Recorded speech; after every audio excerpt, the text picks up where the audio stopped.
I'm Elena Petrov, 34, and for 3 years I've been the widow nobody wanted to acknowledge. My husband Viktor died a hero's death at Chernobyl, sacrificing everything to contain the disaster that could have killed millions.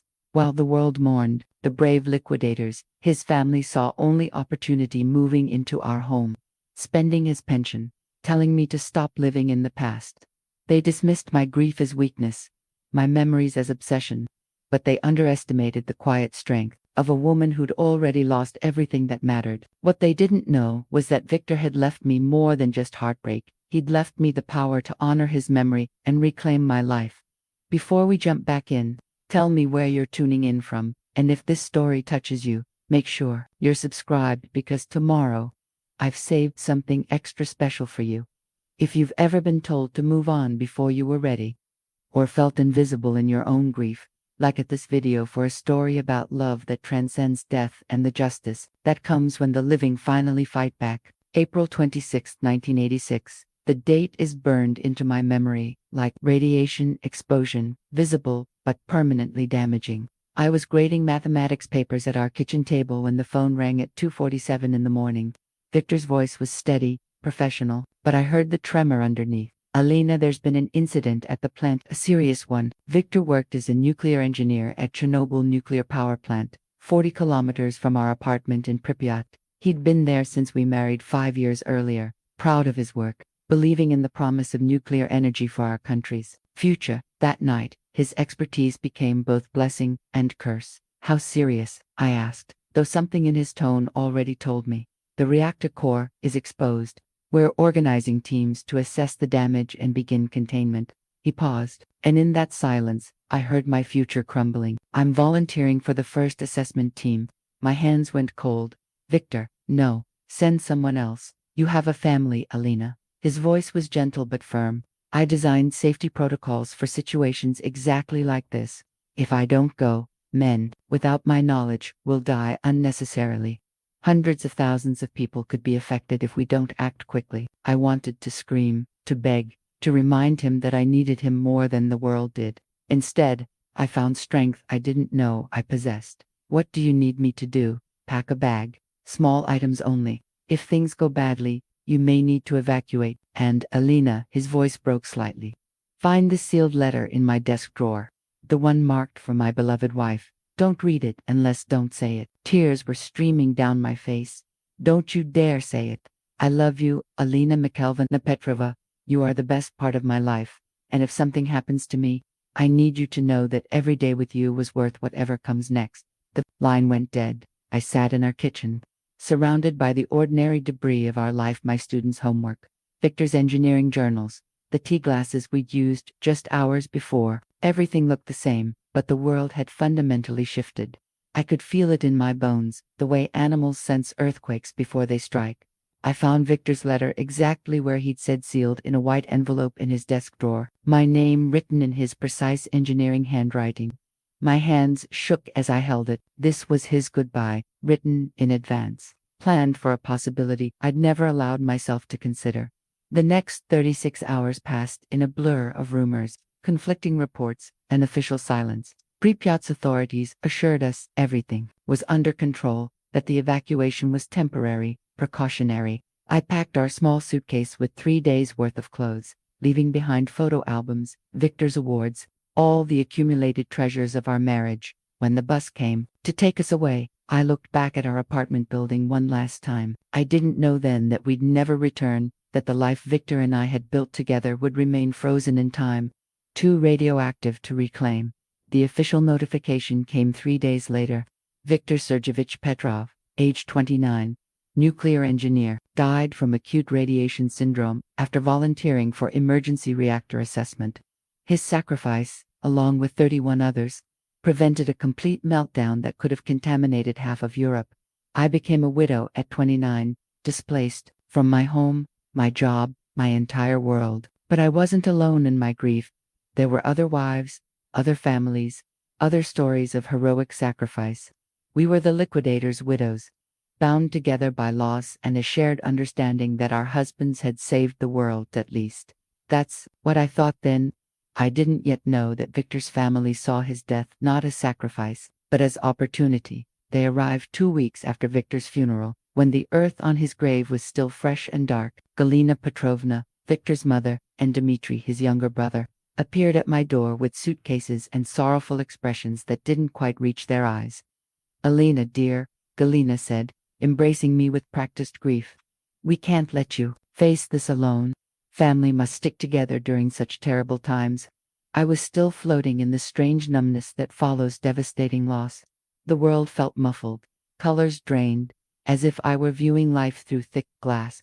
Their offer of companionship seemed like kindness, and I was desperate for any connection to Viktor, even through his family. "Of course," I whispered, stepping aside to let them in. "Viktor would want us to support each other."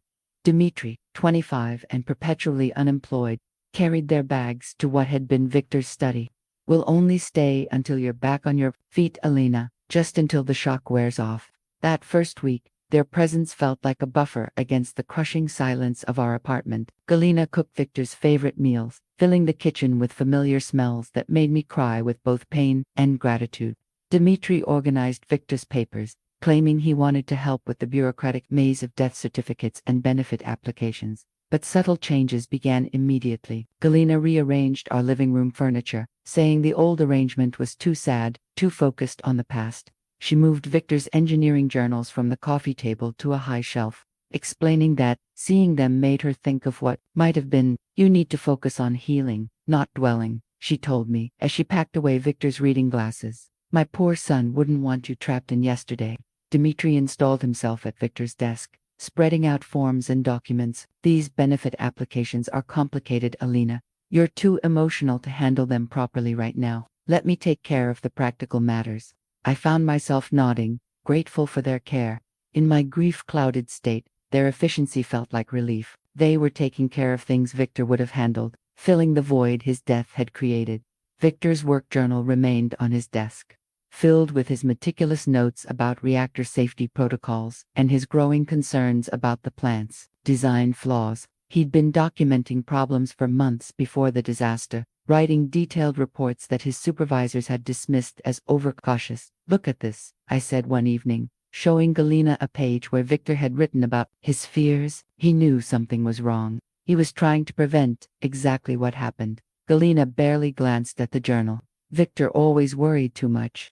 It's better not to read these things, Elena. They'll only make you more upset." But I couldn't stop reading.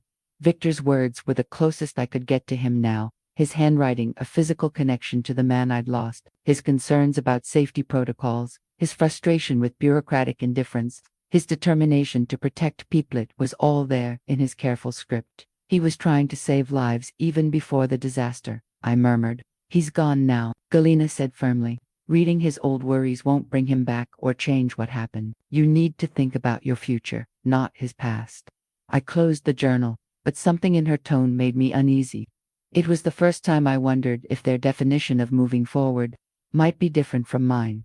3 weeks into their stay, I came home from my first day back at the Mathematics Institute to find our wedding photos missing from the mantelpiece. "Where are our pictures?" I asked, searching the living room with growing panic. Galina looked up from her knitting with practiced innocence. "Oh, those, I put them away, dear.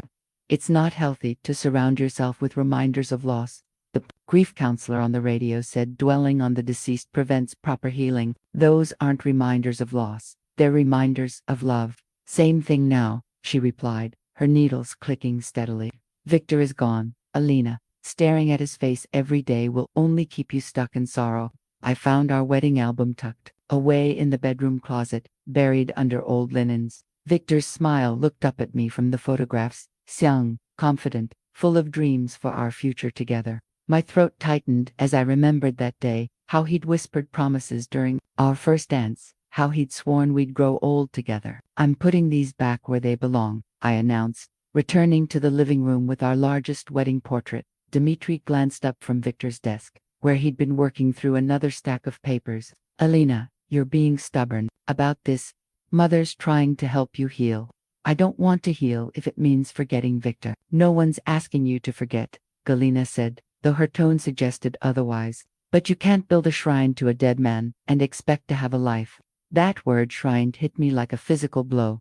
Was that how they saw my love for Victor? As unhealthy obsession rather than enduring commitment?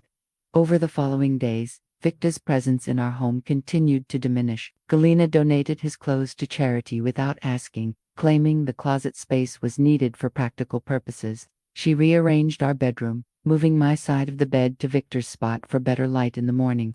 When I protested, she sighed with theatrical patience. Elena, you're 29 years old. You can't spend the rest of your life sleeping on one side of the bed, preserving the other half for a ghost. Dmitri supported his mother's campaign with bureaucratic efficiency. He'd taken over all correspondence related to Victor's death benefits, explaining that the process was too complicated and emotionally draining for me to handle alone. When official letters arrived, he intercepted them before I could read them. Just survivor benefit confirmations, he'd say, filing papers in a box I wasn't allowed to examine. Nothing you need to worry about. But Victor's engineering journals remained on his desk, and I began reading them secretly when Galina and Dmitri were out. Victor's handwriting revealed a man deeply troubled by what he'd seen at the plant safety protocols ignored, warning signs dismissed, a culture of dangerous overconfidence among his supervisors. The RBMK reactor design has fundamental flaws, he'd written just weeks before the disaster. Management refuses to acknowledge the risks. If we continue operating under current protocols, catastrophic failure is not a matter of if, but when. Reading his words, I felt both pride and heartbreak.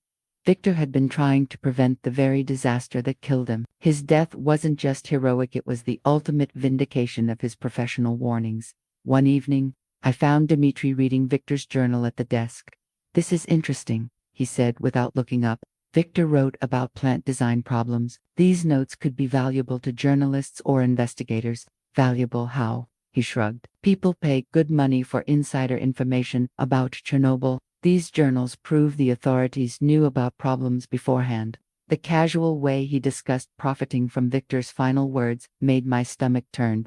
"Those journals aren't for sale, Dmitri." "Of course not," he said quickly. "I just meant it's interesting from a historical perspective." But I saw the calculation in his eyes, and for the first time, I wondered what else they might be planning. That the discovery happened by accident.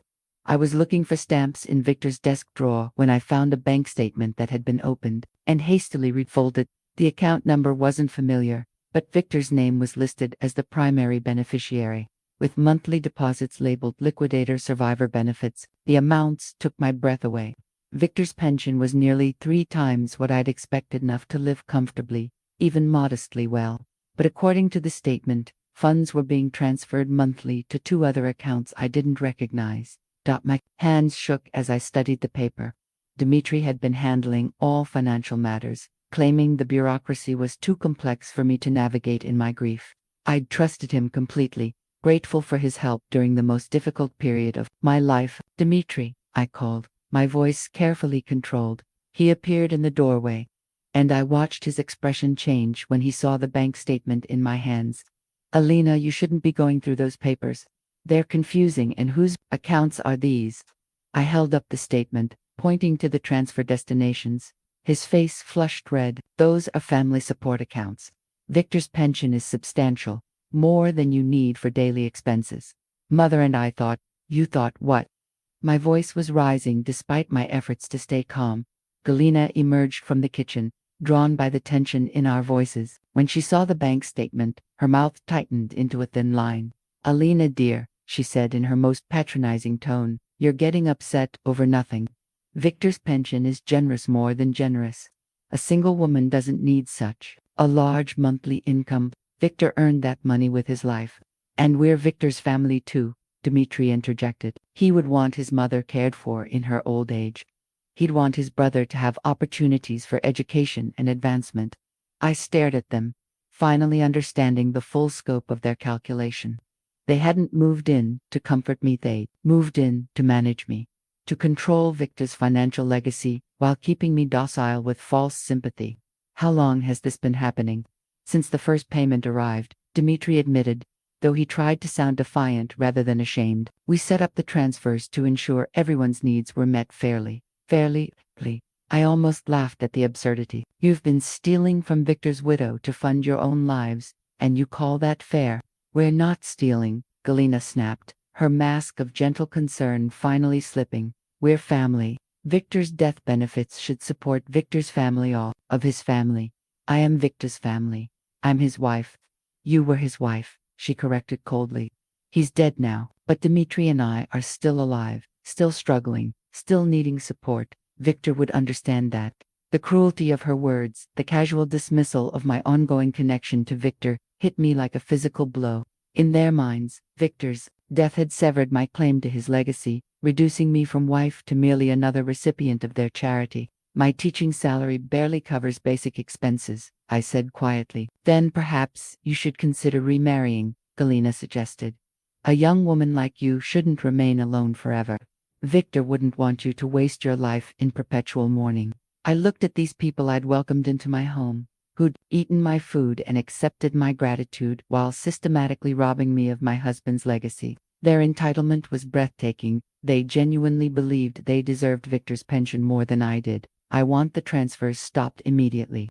Elena, Dmitri's voice took on a warning tone. You're being selfish and short-sighted. Think about what Victor would want. Victor would want his wife taken care of. Victor would want his sacrifice honored, not exploited. But as I spoke, I realized they didn't care what Victor would have wanted. They cared only about what they could take. The attack on Victor's professional materials began the morning after our confrontation about the pension. I woke to find Dmitri loading Victor's engineering textbooks into cardboard boxes. What are you doing? I demanded, still in my nightgown. These books are taking up valuable space, he replied without looking up. Technical manuals from the 1970s aren't useful to anyone anymore. I've arranged for them to be donated to the technical college. My heart clenched. Those weren't just textbooks, they were Victor's foundation, the knowledge that had made him the engineer who understood dangers before anyone else. Each book contained his margin notes, his calculations, his evolving understanding of nuclear physics. Those books are not yours to donate. Elena, be reasonable. You're not an engineer. What possible use could you have for advanced reactor design? Mainu's Galina appeared in the doorway, supporting her son's logic with maternal authority. We're trying to help you organize your life, make space for things that actually matter. Those books were Victor's. They matter because they were his. Dmitri held up a heavy volume on thermodynamics. This is junk, Elena. Outdated technical information that serves no purpose except collecting dust. Victor is gone. These books won't bring him back. I snatched the book from his hands, clutching it to my chest. As I did, several pieces of paper fluttered to the floor. Dmitri reached for them, but I was faster. Love letters. My own handwriting from 7 years ago, when Victor and I were still courting. I'd hidden them in his textbooks as surprises, little notes he'd discover while studying. My brilliant engineer, one read. I love watching your mind work through complex problems. You see solutions where others see only obstacles. What are these? Galina asked, reaching for the papers. Private, I said firmly, pressing the letters against my chest along with the textbook. But I saw the calculation in Dmitri's eyes as he watched me. He'd been planning to sell Victor's professional library without examining the contents. Who knew what other personal treasures I'd hidden throughout our apartment, little pieces of our marriage that would be lost forever if I didn't protect them. Fine, Dmitri said with theatrical frustration. Keep your old books. But they're staying in storage boxes. We need the shelf space for practical items. That afternoon, while they were out shopping, I went through every one of Victor's books.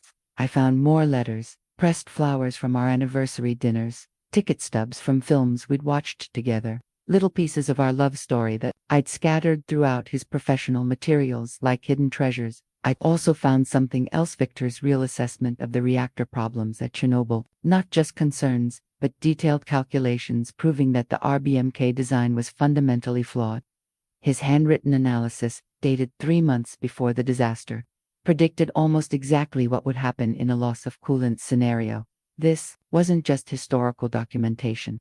This was proof that Victor had tried to prevent the disaster that killed him. His death wasn't just heroic, it was the ultimate vindication of his professional warnings, written in his own hand. As I carefully returned the letters and documents to their hiding places, I realized something important. Victor had left me more than memories. He'd left me knowledge, evidence, and a paper trail that could honor his legacy properly. But first, I had to protect it all from people who saw his life's work as nothing more than space-consuming junk. The dinner invitation came without warning.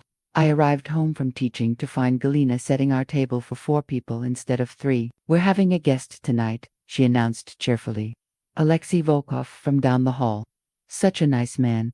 Recently divorced, works in engineering management. I thought you two should meet." My blood turned cold.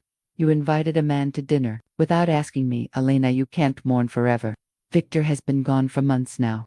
You're young, attractive, intelligent. You shouldn't waste your life on a dead man's memory." Dmitri emerged from Viktor's study, having overheard our conversation. "Mother's right. Viktor would want you to be happy, to move forward with your life. He wouldn't want you to become a bitter old woman, clinging to the past. Viktor would want his wife to grieve him properly, not rush into entertaining his replacement after 4 months. His replacement." Galina's voice took on that sharp edge. "I'd learned to recognize, Elena. Viktor is dead. He's not coming back. You need to accept reality and start building a future instead of wallowing in what's gone." When Alexei arrived, he seemed genuinely kind but clearly uncomfortable with the obvious setup. Galina had briefed him thoroughly. He knew about Viktor's death, my teaching position, even details about our apartment that I'd never shared with neighbors. "Your mother-in-law speaks very highly of you," he said awkwardly as we sat down to dinner. "Elena is a wonderful girl." Galina beamed. "But she's been struggling with ... adjustment. It's natural, of course, but concerning when someone so young refuses to embrace life again." Throughout the meal, she painted a picture of me as a tragic figure unable to cope with reality. She described my obsession with Viktor's belongings. Why? Unhealthy attachment to his memory. My need for guidance toward a healthier perspective. "The poor dear surrounds herself with reminders," she told Alexei while I sat there in humiliation. "Photographs, books, even his old clothes. It's not healthy for a young woman to live in a shrine to the dead." "Viktor died serving his country," I said quietly. "He died saving lives. His memory deserves respect, not dismissal." Alexei nodded respectfully. "The liquidators were heroes. Their sacrifice prevented a much worse disaster." Galina's expression soured. "Heroes, yes, but Viktor died in an industrial accident. It's tragic, but it happens. We can't let tragedy define our entire lives." The casual way she diminished Viktor's sacrifice, reducing it to a simple workplace accident, shattered something inside me. This woman, who had raised the man I loved, couldn't even acknowledge the magnitude of what he'd done. "Viktor didn't die in an accident," I said, my voice growing stronger. "He volunteered to assess the damaged reactor core, knowing it would likely kill him. He died preventing a nuclear catastrophe that could have contaminated half of Europe." "Elena, you're romanticizing. I'm telling the truth." I turned to Alexei. "Viktor was one of the first engineers to enter the reactor building after the explosion. He knew the radiation levels would be fatal. But he went anyway because someone had to map the damage to prevent further contamination." Dmitri shifted uncomfortably. "Elena, you're getting emotional again. This is exactly what we mean about living in the past." But as I spoke, Viktor's story aloud really told it, with all its heroic complexity, realized something crucial. Viktor's family was ashamed of his sacrifice. They preferred the fiction of accidental death because heroic martyrdom made their exploitation of his legacy more obviously wrong. A hero's widow deserved better treatment than they were giving me, but an accident victim's wife, she should be grateful for their support and guidance. After Alexei left, politely declining Galina's obvious matchmaking efforts, I retreated to our bedroom and pulled out my teaching credentials from the bottom drawer of my dresser. Master's degree in applied mathematics from Moscow State University, with specialization in statistical analysis and complex systems theory. Postgraduate certification in physics education, 7 years of teaching advanced mathematics to engineering students. Viktor's family saw me as a simple school teacher, a woman diminished by grief and incapable of managing complex affairs. They'd convinced themselves that I needed their guidance, their superior understanding of practical matters. But looking at my credentials, I remembered who I'd been before becoming Viktor's widow. Viktor and I had met in university, both studying in technical fields that required rigorous analytical thinking. Our courtship had been built on intellectual, equality-long conversations about mathematics and physics. Shared fascination with complex problems and elegant solutions. He'd fallen in love with my mind as much as anything else. "You see patterns where others see chaos," he'd told me during one of our early dates, as I'd explained my approach to solving differential equations. You find order in complexity. It's beautiful. I'd supported Victor's career not as a helpless dependent, but as someone who understood the technical challenges he faced. When he'd worried about reactor design flaws, I'd helped him run statistical analyses on incident reports. When he'd struggled with thermodynamics calculations, I'd worked through the mathematics with him. Grief had made me forget my own capabilities, but Victor's family's contempt was awakening something I'd buried under months of sorrow. They underestimated me completely, treating me like a child who needed guidance with basic decisions. That condescension was their first mistake. I pulled out a notebook and began making lists, something that had always helped me organize complex problems. First, I documented everything I knew about Victor's pension situation, account numbers, transfer amounts, the timing of changes. Then I began researching tenant rights and property law, areas where my analytical skills could cut through legal complexity. The Soviet legal system was labyrinthine, but it followed logical patterns once you understood the underlying principles. As a mathematics teacher, I was accustomed to breaking down complex systems into manageable components.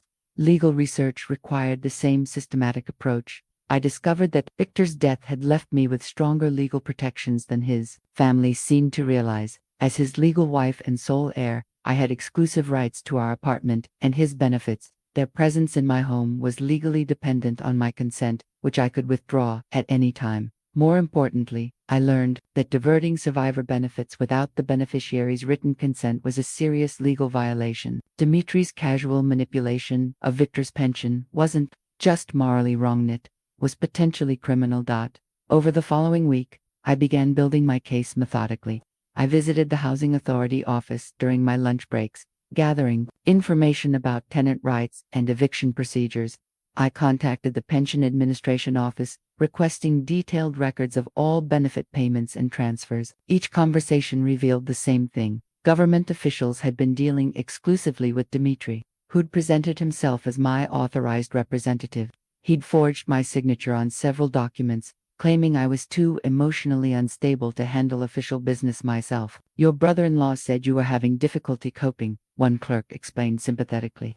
He seemed very concerned about your mental state. The systematic nature of their deception became clear. They hadn't just moved in to exploit Victor's benefits, they'd constructed an entire narrative about my incompetence to justify their control over my life. But they'd made a crucial error. They'd assumed that a grieving widow would remain helpless indefinitely. They hadn't counted on my capacity to transform pain into determination, to channel my love for Victor into strategic action.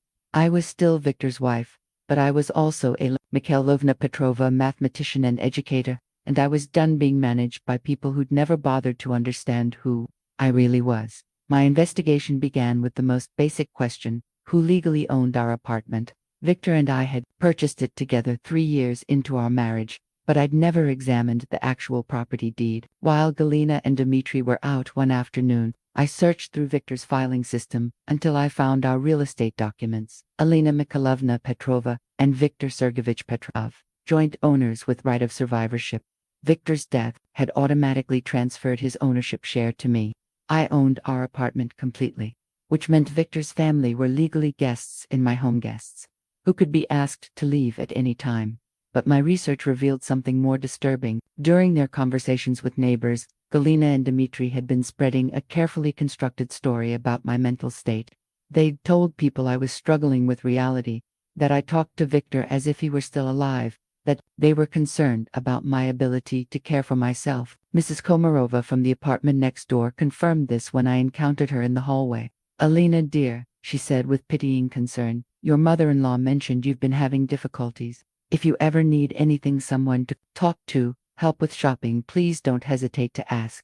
"What kind of difficulties?" She looked uncomfortable. "Well," she said, "you've been talking to Victor's photograph, setting places for him at dinner. She's worried you're not accepting his death properly." I'd never done any of those things. Galina was manufacturing evidence of mental instability to justify their continued presence and control over my affairs. If anyone questioned why a grown woman needed family members managing her finances and living situation, they had a ready explanation. Poor Elena wasn't coping well with reality.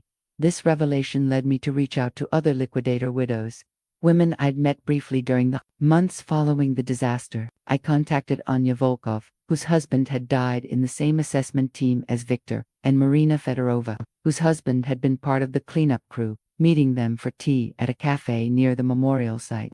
I discovered I wasn't alone in facing family exploitation. Anya's in-laws had convinced her to sign over her apartment deed, claiming she was too young to handle property ownership. Marina's brother-in-law had been intercepting her benefit payments, supposedly investing them for her future.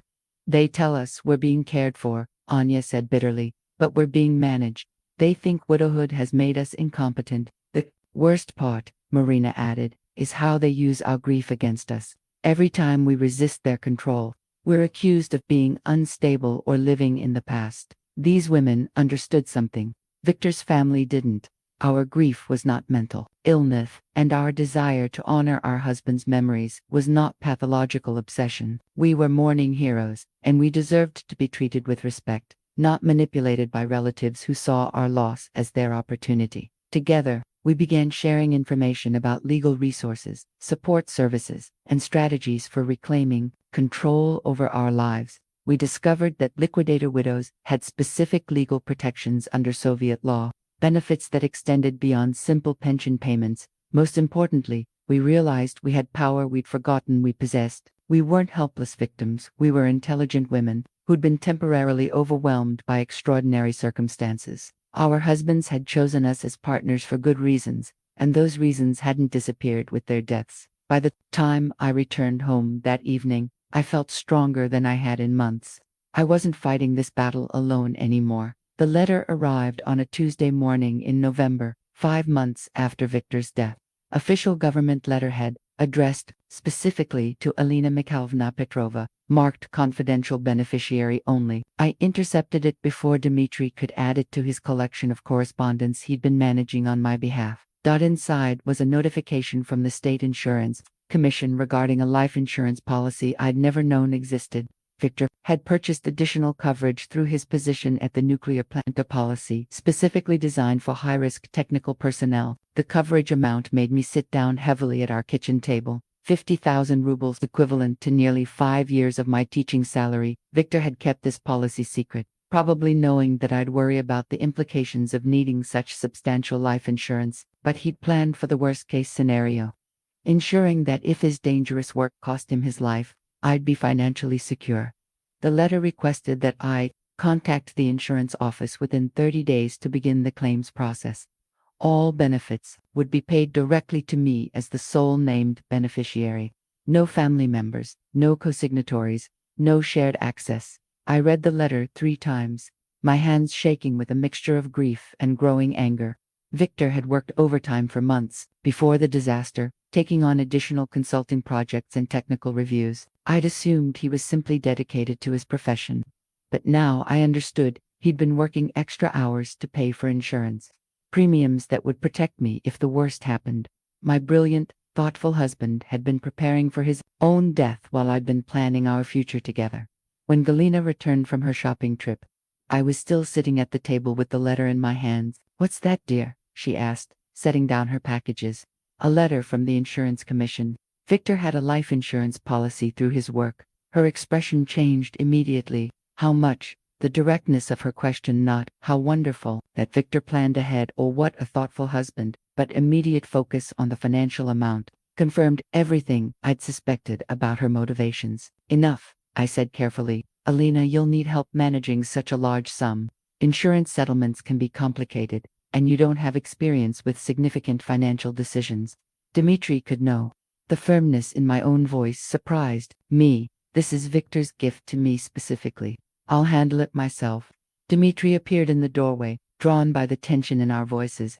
When Galina explained about the insurance policy, his reaction was even more revealing than his mother's. 50,000 rubles, he whistled low.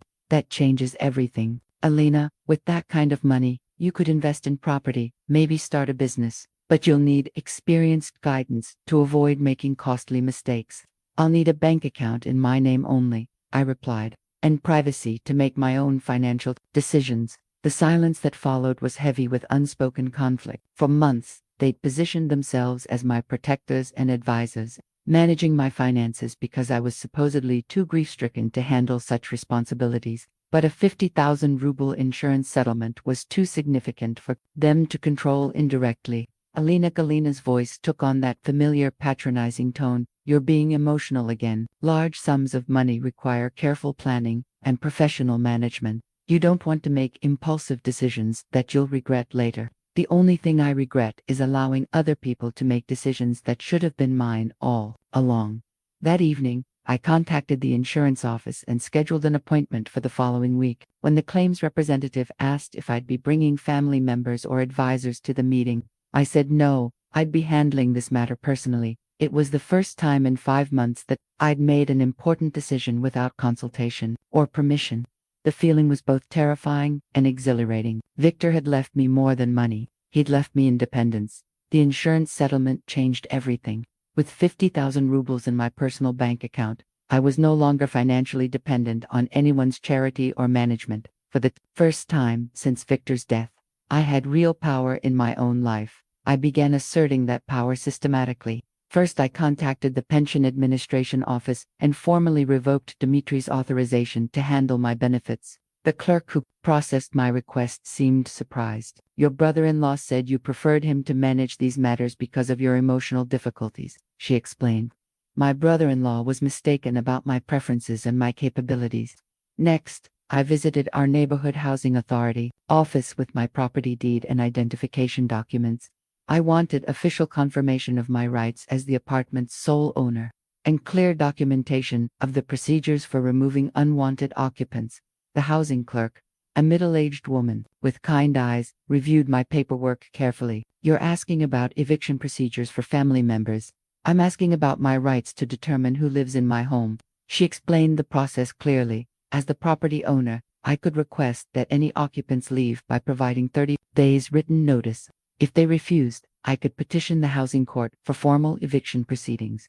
The fact that the occupants were family members didn't grant them any special legal protections if they lacked the owner's consent to remain. However, she added gently, family disputes can be complicated. Are you certain you want to pursue this legal route? I thought about Viktor's family's systematic exploitation of my grief, their manipulation of my finances, their dismissal of my husband's heroic sacrifice. I'm certain. That afternoon, I consulted with a lawyer, a woman recommended by Marina, one of the other liquidator widows. Svetlana Volkov specialized in family law and had experience with cases involving survivor benefits and property disputes. Your case is straightforward legally, she told me, after reviewing my documentation.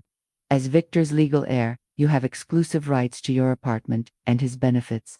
The unauthorized transfer of pension funds is a serious matter that could result in criminal charges. I don't want to press criminal charges, I said. I just want them to leave my home and return what they've taken. That's reasonable. We can often resolve these matters through formal legal notices without going to court. Sometimes the threat of legal action is sufficient to encourage cooperation. She helped me draft 2 documents. A formal notice requiring Viktor's family to vacate my apartment within 30 days, and a demand for restitution of the pension funds they'd diverted without authorization. Both letters were professionally worded but unambiguous about the legal consequences of non-compliance. When I returned home that evening, I found Dmitri at Viktor's desk, going through insurance paperwork I'd left there. He looked up guiltily as I entered. Elena, we need to talk about how you're planning to invest this insurance money. 50,000 rubles is a serious responsibility, Dmitri. We need to talk about how you've been handling my pension funds without my consent. His face paled. I explained that already. We were trying to help by forging my signature on benefit transfer forms, by telling government officials I was mentally incompetent to manage my own affairs. He stood up slowly, perhaps realizing, for the first time, that I was no longer the helpless widow he'd been managing for months. Elena, you're misunderstanding the situation. I understand perfectly. You moved into my home, diverted my benefits, and constructed a narrative about my mental instability to justify controlling my life. What I don't understand is why you thought you could continue indefinitely. I placed the legal notices on Viktor's desk between us. You have 30 days to find alternative housing arrangements. All unauthorized pension transfers must be reversed within that same period. For the first time since his arrival, Dmitri looked genuinely worried. The explosion came that evening after dinner. I'd spent the afternoon retrieving Victor's personal effects from their various hiding places, the wooden box where I'd secretly stored his watch, his engineering awards, his favorite books, and the small items that carried the weight of our shared memories. I was arranging these treasures on our mantelpiece, restoring Victor's presence to our living room, when Galina emerged from the kitchen and saw what I was doing. "Elena, what is this?" Her voice was sharp with disapproval. "We discussed this months ago. Surrounding yourself with reminders of death isn't healthy. These aren't reminders of death. They're reminders of Victor's life, his achievements, our love. It's the same thing now," she snapped, her patience finally exhausted. "Victor is dead, Elena dead. No amount of shrine building will bring him back or change that fact." I continued arranging Victor's engineering awards on the shelf, my hands steady despite the confrontation. Victor earned these honors through years of dedicated work. They deserve to be displayed with pride. Dmitri appeared in the doorway, drawn by his mother's raised voice. When he saw Victor's belongings restored to their places of honor, his expression darkened. "Elena, this obsessive behavior is exactly what we've been trying to help you overcome.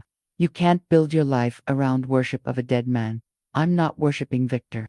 I'm honoring his memory and his sacrifice." His sacrifice. Galina's voice dripped with contempt. "Elena, Victor died in an industrial accident.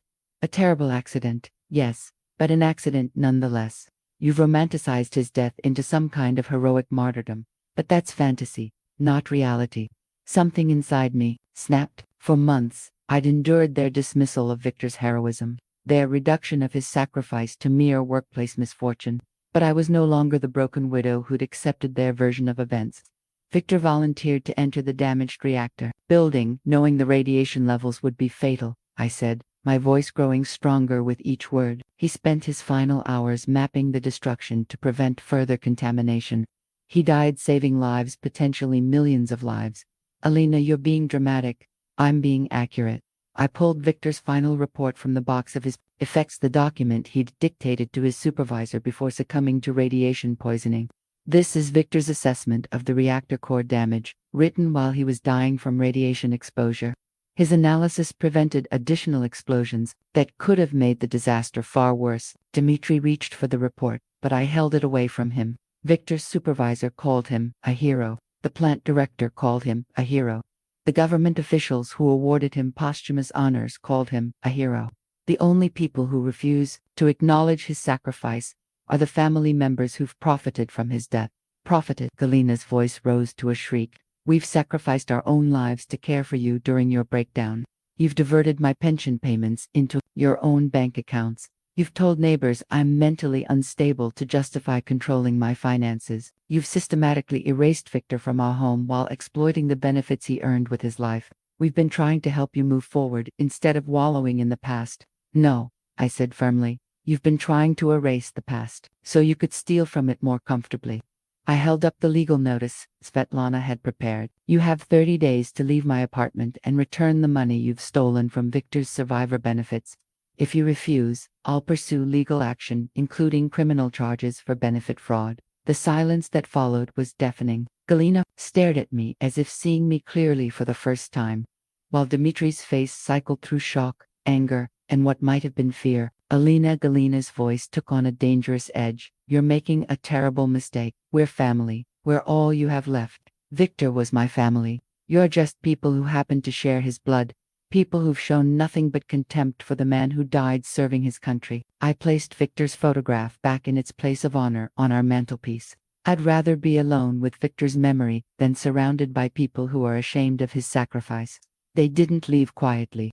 Over the following week, Galina and Dmitri launched a campaign of psychological warfare designed to break my resolve and restore their control over my life and finances. "You're having a nervous breakdown," Galina announced to Mrs. Komarova in the hallway, speaking loudly enough for me to hear through our door. "The insurance money has made her delusional about her capabilities.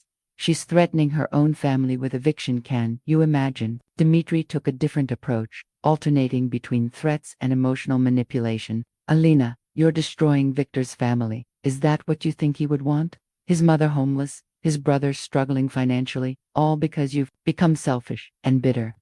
But their desperation only strengthened my resolve. I continued my investigation into their financial exploitation.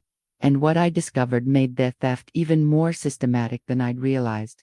Using the detailed records I'd obtained from the pension office, I traced every unauthorized transfer over the past 5 months. Dmitry hadn't just diverted portions of my benefits, he'd created an entire secondary benefit structure, claiming additional payments for family support and caregiver compensation that didn't legally exist. He'd also been collecting payments intended for other liquidator families, somehow convincing multiple widows to sign over their benefit management to him. Marina confirmed this when I showed her the documentation. Dmitry approached me 6 weeks ago, she said, her face pale with anger. He said I was entitled to additional compensation if I let him handle the paperwork. I signed forms I didn't understand because he said it would increase my monthly payments. How much has he been taking? Nearly 40% of my benefits, supposedly for administrative fees and professional management services. I realized Dmitry had been running a systematic fraud operation, targeting grieving widows who were overwhelmed by bureaucratic complexity. Viktor's family hadn't just exploited me, they'd exploited our shared tragedy to steal from multiple families. This discovery transformed my personal dispute into something larger. I wasn't just fighting for my own rights, I was potentially protecting other vulnerable women from ongoing exploitation. I contacted Svetlana with this new information, and her response was immediate. This isn't simple family conflict anymore, Elena. This is organized fraud targeting disaster survivors. We need to involve law enforcement. The Chernobyl widows community rallied around our cause. Anya connected me with a journalist who'd been investigating benefit fraud cases, while Marina helped document the scope of Dmitry's operations. Word spread through our informal network that we were fighting back against exploitation. The support was overwhelming. Women I'd never met sent letters of encouragement. Other liquidator families shared their own stories of relatives who'd taken advantage of their grief. Government officials who'd previously dismissed individual complaints began paying attention. When multiple families presented coordinated evidence of systematic fraud, my apartment became an informal headquarters for our advocacy efforts. We organized documentation, coordinated legal strategy, and provided emotional support for women who'd been convinced they were helpless victims. You've shown us we don't have to accept being managed, Anya told me one evening as we reviewed legal documents. You've reminded us that grief doesn't make us incompetent. But the most powerful moment came when I received a call from Viktor's former supervisor at the nuclear plant. He'd heard about our advocacy work and wanted to contribute to our cause. Viktor would be proud of what you're doing, he said. He always believed in fighting for justice, in protecting people who couldn't protect themselves. You're carrying on his legacy in the most meaningful way possible. That night, I looked at Viktor's photograph on our mantelpiece and felt his presence more strongly than I had since his death. I wasn't just honoring his memory, I was living his values. The court hearing was scheduled for a cold December morning, exactly 7 months after Viktor's death. I arrived early, accompanied by Svetlana and 3 other liquidator widows whose cases had been combined with mine due to the systematic nature of Dmitry's fraud. Galina and Dmitry sat on the opposite side of the courtroom with their own lawyer, a tired-looking man who seemed uncomfortable with his client's position. They'd spent the previous month trying to discredit my mental stability, spreading stories about my obsessive behavior and inability to accept reality. But I was no longer the broken woman they'd moved in to manage. Months of legal research, advocacy work, and community support had restored my confidence and purpose. I wore Viktor's Engineering Society pin on my jacket lapel, small symbol of the legacy I was fighting to protect. The judge, a stern woman in her 50s, reviewed the extensive documentation we'd prepared: forged signatures on benefit transfer forms, unauthorized bank account access, false claims of mental incompetency, and evidence of fraud affecting multiple families. Mr. Petrov, she addressed Dmitry directly. You assumed financial responsibility for your brother's widow without proper legal authorization. Your Honor, my sister Na was clearly unable to manage complex financial matters during her grief. We were trying to protect her interests by diverting her survivor benefits to your personal accounts. Dmitry's lawyer intervened quickly. My client believed he was providing family support services, as is traditional in Soviet culture. There was no intent to defraud. I stood when invited to present my testimony. Your Honor, I'm Elena Petrova, Viktor's widow and the legal beneficiary of his survivor benefits. I want to clarify several points about my mental capacity and my relationship with the defendants. I'd prepared extensively for this moment, practicing my statement until I could deliver it with calm authority. I hold a master's degree in applied mathematics from Moscow State University. I've been teaching advanced mathematics for 7 years. Viktor's death was devastating, but grief is not mental illness. And mourning my husband doesn't make me incompetent to manage my own affairs. I presented evidence of my professional credentials, my successful management of the insurance settlement, and my leadership role in organizing advocacy for other liquidator families. The defendants systematically exploited my grief to gain control over my finances and living situation. They forged my signature on legal documents, spread false information about my mental state, and diverted funds that Viktor earned with his life to support their own expenses. The judge examined the forged documents, comparing signatures and reviewing bank records. The evidence was overwhelming. Dmitry had clearly falsified my authorization for multiple financial transactions, but the most powerful moment came when I addressed the defendants directly. Viktor died serving his country, preventing a nuclear disaster that could have killed millions. His sacrifice deserves honor, not exploitation. His memory deserves protection, not erasure. His widow deserves respect, not manipulation. Elena tried to interrupt, but the judge silenced her with a sharp look. The verdict was decisive.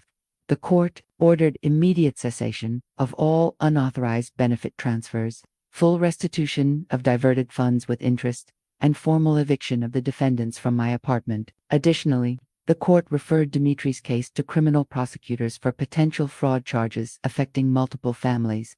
Mr. Petrov, the judge concluded, your actions constitute a serious violation of trust and legal authority. Exploiting disaster survivors is particularly reprehensible. Mrs. Petrova has demonstrated remarkable strength in exposing this systematic fraud and protecting other vulnerable families. Outside the courthouse, Elena made one final attempt at emotional manipulation. Elena, you've destroyed Viktor's family. How can you live with yourself? Viktor's family was destroyed the moment you decided to profit from his sacrifice. I replied calmly. I'm simply protecting his legacy from people who never understood its value. As they walked away truly, leaving my life for the first time in 7 months, I felt Viktor's presence beside me, approving of the justice we'd achieved together. The eviction was completed on a gray January morning, 8 months after Viktor's death. I watched from our apartment window as Galina and Dmitry loaded their belongings into a borrowed truck, their movements sharp with resentment and defeat.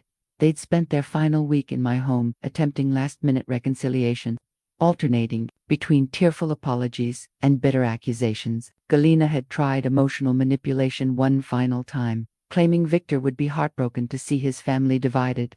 Dmitry had offered to return half the stolen pension money in exchange for allowing them to stay. But I'd learned too much about their true character to be swayed by desperation tactics.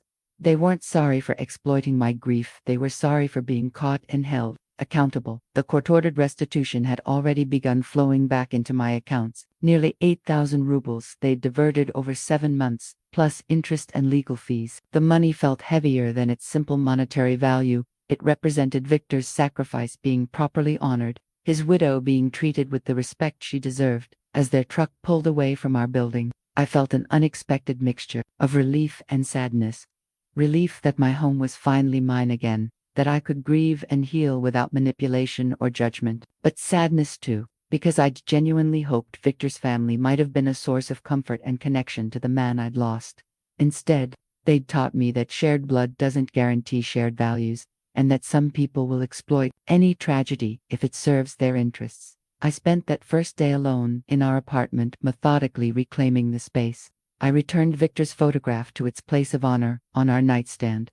I displayed his engineering awards prominently in our living room. I filled our bookshelf with his technical journals and the love letters I'd discovered hidden within them, but I also made changes that reflected my own growth and transformation. I converted Viktor's small study into something new, part memorial, part office for my advocacy work. His desk remained, along with his most important professional materials. But I added filing cabinets for the legal documents and correspondence that had accumulated during our fight for justice. The centerpiece of this new space was Victor's radiation detection device that had been returned with his personal effects from Chernobyl. The small, battered instrument had measured the lethal radiation levels Victor had faced during his final hours. Seeing it daily reminded me of the true cost of his heroism and the magnitude of what he'd sacrificed. That evening, Marina and Anya visited to celebrate my victory and discuss our ongoing advocacy efforts. The success of our legal challenge had inspired other liquidator families to come forward with their own stories of exploitation and fraud. "You've shown us that we don't have to accept being victims," Marina said as we sat around my kitchen table, the same table where Victor and I had shared thousands of meals. "You've proven that fighting back is possible. More than that," Anya added, "you've shown us that honoring our husbands' memories means refusing to let anyone diminish their sacrifice, even family members who should know better." As my friends left that night, I stood in my restored home, feeling something I hadn't experienced since April 26, 1986. Peace. Not the peace of acceptance or resignation, but the peace that comes from knowing you've fought for what matters and won. Victor's presence filled our apartment again, but now it felt like blessing rather than haunting. I was no longer just his widow, I was his partner in ensuring that his sacrifice would never be forgotten or exploited. Spring came early that year, and with it, the urge to rebuild. I spent March and April transforming our apartment from a space that had been invaded and manipulated into a home that truly honored both Victor's memory and my own journey toward healing. The changes were both practical and symbolic. I painted the living room walls a warm gold color, Victor's favorite, though Galina had insisted it was too bold, and painted over it with institutional beige. I replaced the furniture she'd rearranged with pieces that reflected our original choices, creating conversation areas where Victor and I used to discuss his work and my teaching. But the most meaningful transformation was the memorial corner I created in our living room. Instead of the shrine that Victor's family had accused me of building, I designed a celebration of his life and legacy. His engineering awards were displayed alongside photographs from our happiest moments together. His favorite books sat next to mine, showing the intellectual partnership that had been the foundation of our marriage. The centerpiece was a new addition: photographs of my chosen family, the community of liquidator widows and advocates who had supported me through the darkest period of my life. These women understood loss in ways Victor's blood relatives never could. They'd shown me that family is defined by loyalty and love, not genetics and proximity. Bafrina had become like a sister, stopping by several evenings each week to share tea and discuss our ongoing advocacy work. Anya had introduced me to her teenage daughter, who reminded me that life continues even after devastating loss. Svetlana, my lawyer, had become a trusted advisor and friend, helping me navigate legal challenges while respecting my emotional needs. Also reconnected with colleagues from the Mathematics Institute who had given me space to grieve but welcomed me back when I was ready to engage fully with work again. Teaching had always been more than a job for MIT, was a calling, a way to share knowledge and inspire young minds. Returning to the classroom with renewed purpose felt like reclaiming another piece of myself that grief had temporarily obscured. My students responded to the change in me. Where once I'd been competent but distant, still wrapped in the fog of early grief, I now brought energy and passion to my teaching that reflected my renewed sense of purpose. I found myself drawing connections between mathematical principles and real-world applications, using examples from Victor's engineering work to illustrate complex concepts. Mathematics isn't just abstract theory, I told my advanced physics students one afternoon. It's the language we use to understand and solve real problems. The calculations you're learning could someday prevent disasters or save lives. Some of my students knew about Viktor's sacrifice at Chernobyl, and they seemed to understand that my teaching carried deeper meaning now. I wasn't just sharing academic knowledge, I was showing them how intellectual rigor and moral courage could work together to serve humanity. The apartment that had once felt too quiet, too empty, gradually filled with the sounds of life again. Laughter from evening gatherings with my advocacy friends, phone calls with other liquidator families, seeking advice and support, the rustle of papers as I worked on legal documents and educational materials late into the night.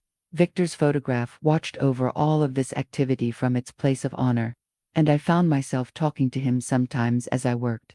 Not the desperate conversations of early grief, but the comfortable exchanges of a partnership that transcended physical death. "Look what we've built," I would say, gesturing toward the files of successful advocacy cases, the letters of gratitude from families we'd helped, the evidence of lives improved through our combined efforts.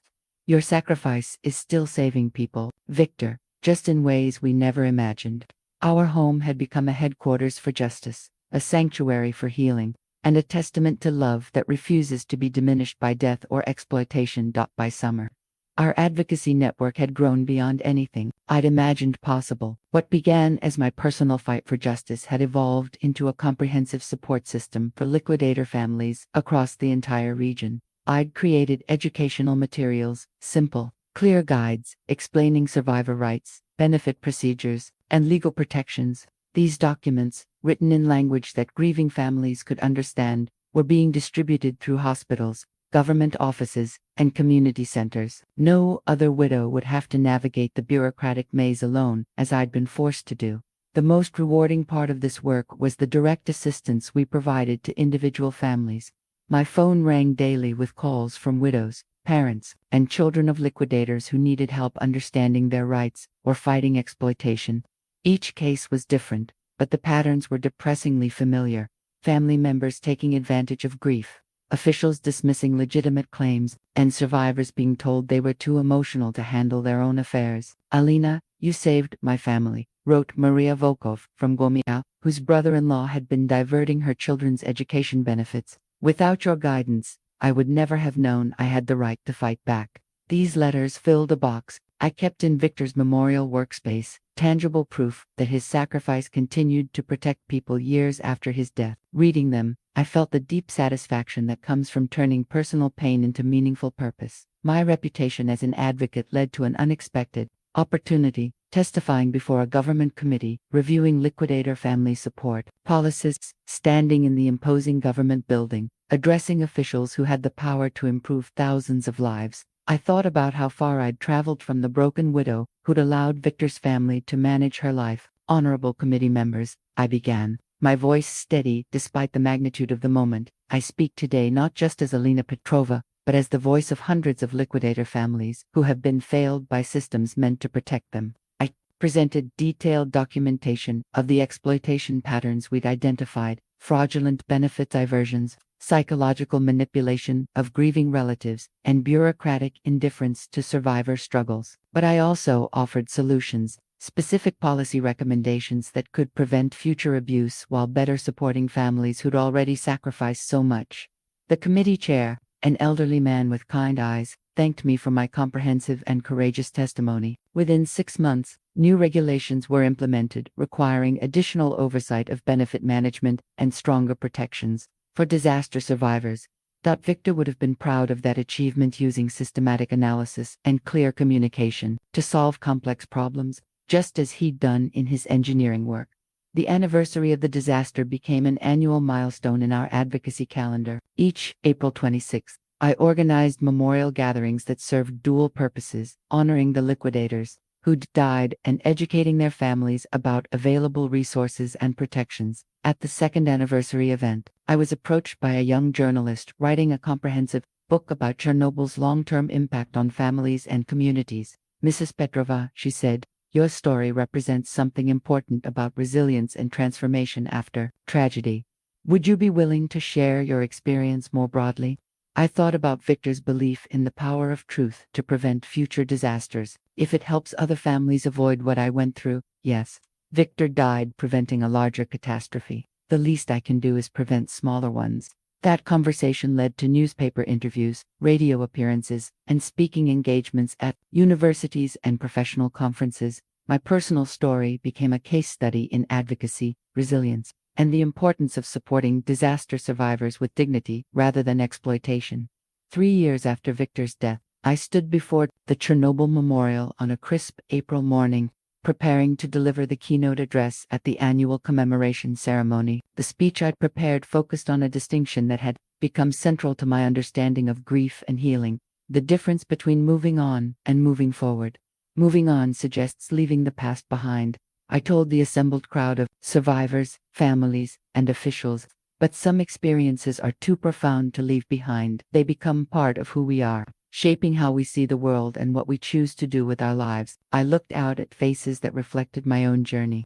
People who'd lost everything but found ways to build meaningful lives from the ruins of their former selves. Among them were dozens of families I'd helped navigate legal challenges, benefit disputes, and the complex process of rebuilding after catastrophic loss. Moving forward means carrying the past with honor while refusing to let it limit our future possibilities. It means transforming our pain into purpose, our loss into legacy. After the ceremony, I returned to our apartment, still our apartment, though I now lived there alone. The space had evolved into something Victor and I never could have imagined. Part home, part office, part memorial, part meeting place for a community, built around shared tragedy and mutual support. Victor's restored workshop occupied the spare bedroom, a space where his engineering materials coexisted with my advocacy files. His technical journals sat alongside legal documents from successful benefit fraud cases. His radiation dosimeter shared shelf space with letters of gratitude from families we'd helped. The workshop had become my favorite room in the apartment, a place where I felt closest to Victor's continuing influence on my life.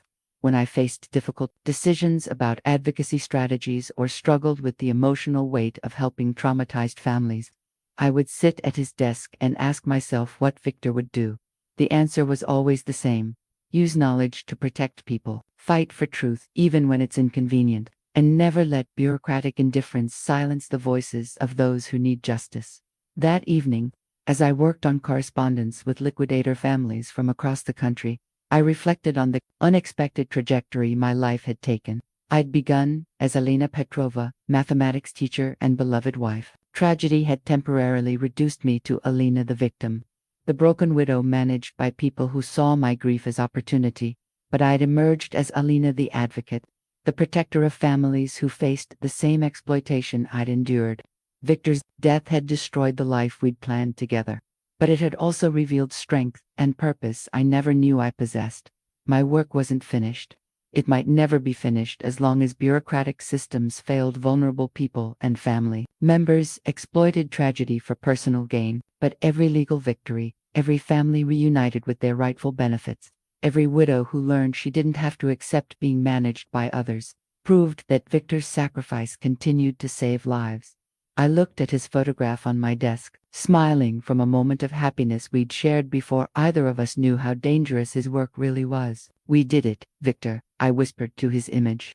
"We turned your death into something that protects life. We made sure your sacrifice counts for more than just that one night at Chernobyl."